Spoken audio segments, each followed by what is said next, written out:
G'day everyone, RisingFunGaming, and we're back with another mark. This time around the mark is going to be Cephadrome. Now let's get out there and go kill this thing. As always, he's existing primarily out in the desert. Actually, that's the only place you encounter him, isn't it? And of course this is from Low Rank Village. We'll get a nice selection of goodies.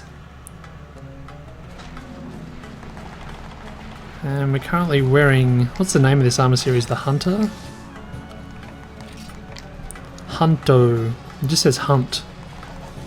The Hunt series. With us, we're bringing the starting dual blades. This is the Burner series. And we'll be using good old aerial style. My favorite combination of style to go with dual blades. Absolutely adore using it. Let's have a bit of fun. This armor set's going to give you 10 points to the, what's it called, clairvoyant skill. The one where you can see where the monster is on the map at the start of the fight. And not only that, when you paint it, you'll get some extra information on things like its shape. So, you know, what type of monster it is you can tell by the icon, and also you can tell by the colour of his icon whether he's enraged or he's passive and stuff like that. Thankfully they gave me some sonic bombs at the start of this as well, because I forgot to bring those. It's always a good option against the Cephadrome to use the sonic bomb on him when he's swimming underground, but you have to be careful what state he is in, because that'll decide whether it's going to stagger him and make him flip out of the sand or not.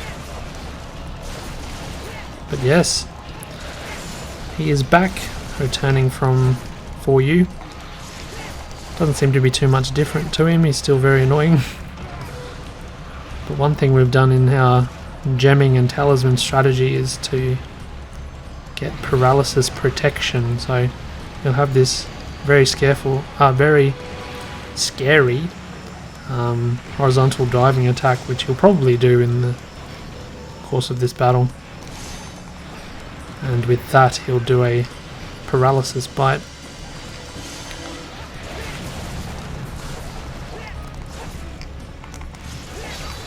His breaks include his tail, his dorsal fin, his face, and yeah, you won't have too much of a hard time getting those, especially if you're in aerial style.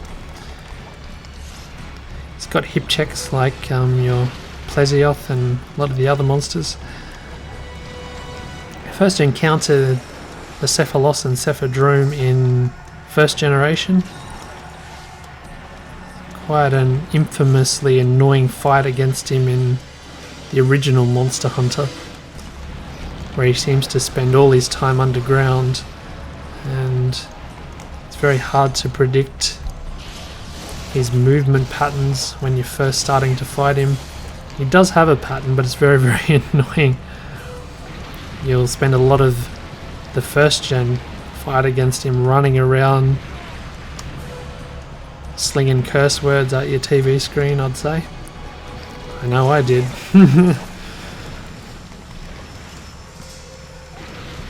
But they've improved that side of him at the very least. Something I still always screw up is when to throw these sonic bombs. I can't tell just when he's in the mode where it will work and where it won't work. Something I'm yet to master. As for aerial dual blades, it's a very fun combination of style and weapon. When you're in your demon mode, you get a very excellent ground follow-up attack. This is your straight up and down attack when you're in archdemon mode. Boom, like that. Get into your demon mode, and there's a lot more horizontal action to that follow-up ground stroke. See that again? See how much ground you can cover there? What I'm using here is my hunter art, and it's called, tentatively, Bloody Wind Whirligig. How do you like that for a name? It's like a spinning top of a spinning hunter, leaving trails of blood in the air or something like that. Very scary name, isn't it? But pretty apt. And there's the tail, the back break.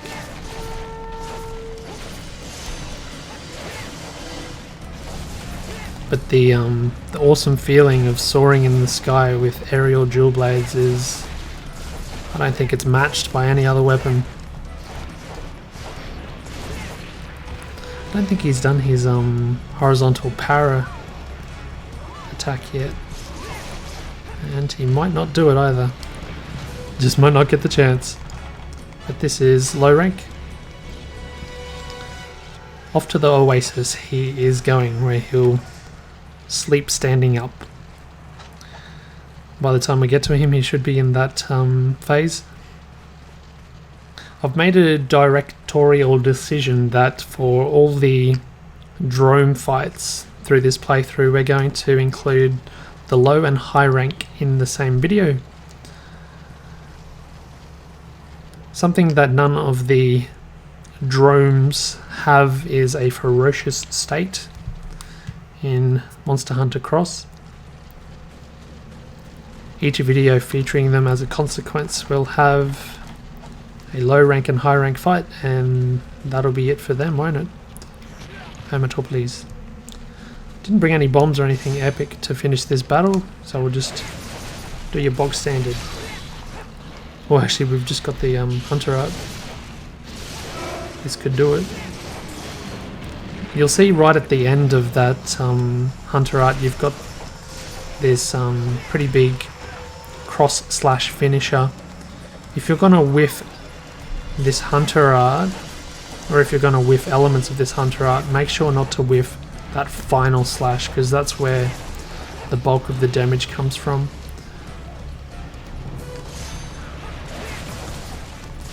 It's currently at level 1, which is only fair, that hunter art. But as you level it up, the amount of times he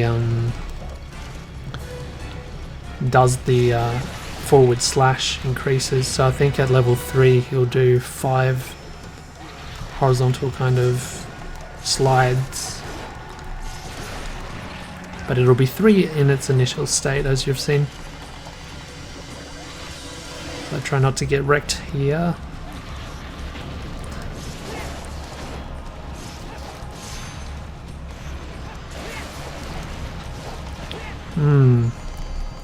Should we try the sonic bomb?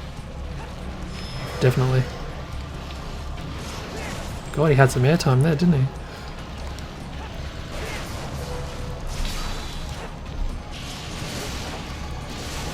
And get the final one. Nice. Red sharpness, hello. Yeah, the Belner series of weapons, when they're first starting, you don't get a lot of yellow sharpness to work with. However, you don't really need it. Gets the job done. So there we go, low rank Cephadrome. Done and dusted. After the jump, look forward to my fight against the high rank one, so see you in a second. Okay, and we're back. This time around it's going to be the high rank Cephadrome. I've brought with me this time around a real business end greatsword set because, hey, I don't want to drag this out any longer than it need be. I don't really find this guy that enjoyable to fight. Good old Cephadrome. Alright, hopefully this won't be too painful an exercise. So I guess let's speak a little bit more about the monster himself. And looks like we've got a pretty big one here. If you're going to be using slicing weapons, for example, you would try your best to ideally get the neck and the back kind of regions. Surprisingly, his head doesn't take a whole bunch of slicing damage, so That might be a bit of news for newer players to the game. It's not always about the head with these monsters, though it usually is. With the spirit of getting business sorted, we're bringing good old guild style, arguably the best style for greatsword. I'm not looking for any gimmicks, I'm looking for the big W. Okay, now we've got a mix set on here. What it's going to get me is, whoop, as he just hip checks me for the millionth time, it's going to get me crit draw. That gets me a guaranteed 100% affinity increase on my draw attacks. Speaking of draw, we've also got quick sheath, which I guess is a similar-ish skill, and it's going to be useful for sheathing a weapon faster than usual, as you probably just saw there. Of course, we've included focus as well to make our power charges faster, and to round it all off, we've got razor sharp to help us out with this grand looking dual bladed greatsword that doesn't have a massive amount of blue sharpness, so if we can slow down the blunting time, all the better, I say. In conjunction with our guild greatsword, we've got a couple of hunter arts. First one is Inner Beast Lion here. Upon activating this one, you get into this fiery looking mode here. The very next attack I do is going to be magnified, if I hit it. And of course, we got this one, which you saw in the other greatsword video I made. What was it? That was against low rank Malfestio, and that's the one where you drag the sword along the ground. Both of these hunter arts are at level 3, so as to do maximum damage. Is he going to be able to be sprung out? Answer is yes. So we'll try to get his midsection. As tempting as it is to go for that head, remember, this is more so the area you want.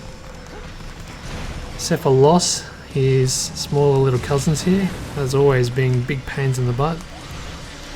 They can really send you flying too. It's a massive annoyance. But yeah, look at this Gammoth greatsword. Isn't it awesome? Really glad I brought razor sharp, because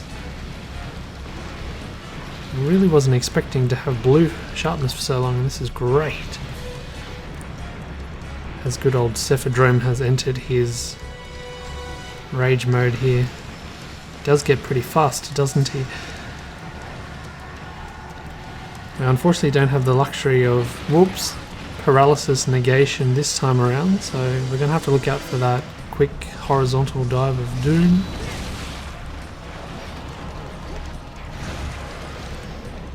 And we've tripped him again. Pretty nice. Hopefully he stays long enough to get this one. Almost every time I go for the triple charge, he backs away. I guess I can't blame him. Probably destroy this tower, yep. I was walking on nothing there, or standing on nothing there for a second. That was hilarious. Okay, I wonder if I should go paintball soon. Boom. Oh, what? I missed. If you're going to use element as well, go your thunder and go your ice. Ice, I think, is the best way to go.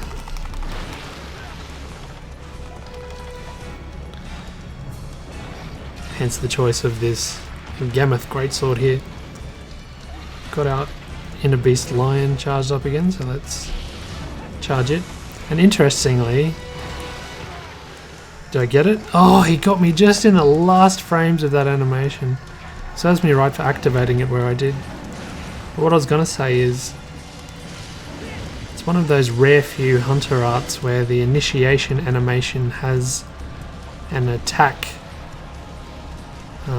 within it as well. as you swing that sword out to, I don't know, get the rage on your body to get yourself angry, it can count as a hit. But of course it's a risky venture because you can get knocked out of it, as you just saw what happened to me there. Hate this monster. Again, it's not because he's a bad design or anything like that, he's just super annoying. Not super fun. Not super fun to fight. Especially when he's got all these Cephalos around him. 1, 2, 3. Boom. Boom. Ah, I didn't press circle fast enough there. I wanted to get the old... damn it. The old turning charge attack. Cannot seem to stay out of water blight, which is super bad news for me, not bringing blight seeds or stamina recovery items.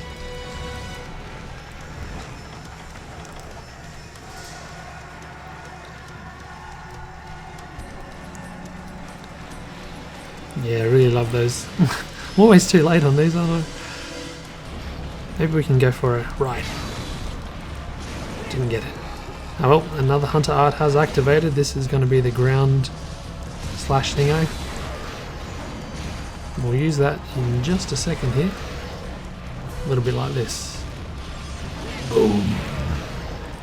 He wants to run.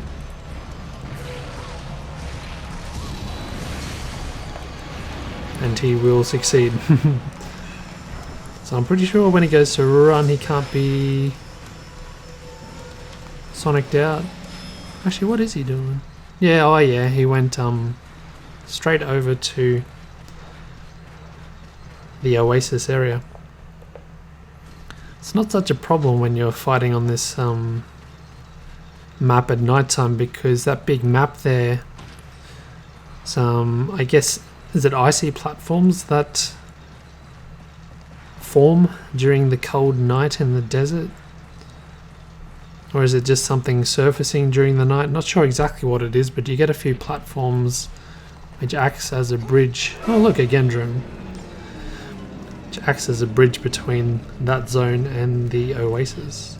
But in any case, we're going to be there right now, and we've brought a couple of big fat red presents here for him,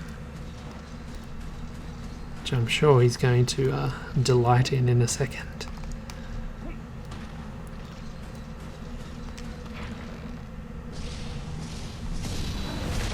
And that's going to do. Alright, so those are the low rank and high rank Cephadromes within the world of Monster Hunter Cross. Hopefully you guys enjoyed watching me destroy them, and in turn get destroyed by them. They are real pains in the butt. But if you go in with a pretty strong set and very careful, you shouldn't find them to be too much trouble. Thank you so much for watching as always. My name's RisingFunGaming, and I'll see you in the next episode. Goodbye for now.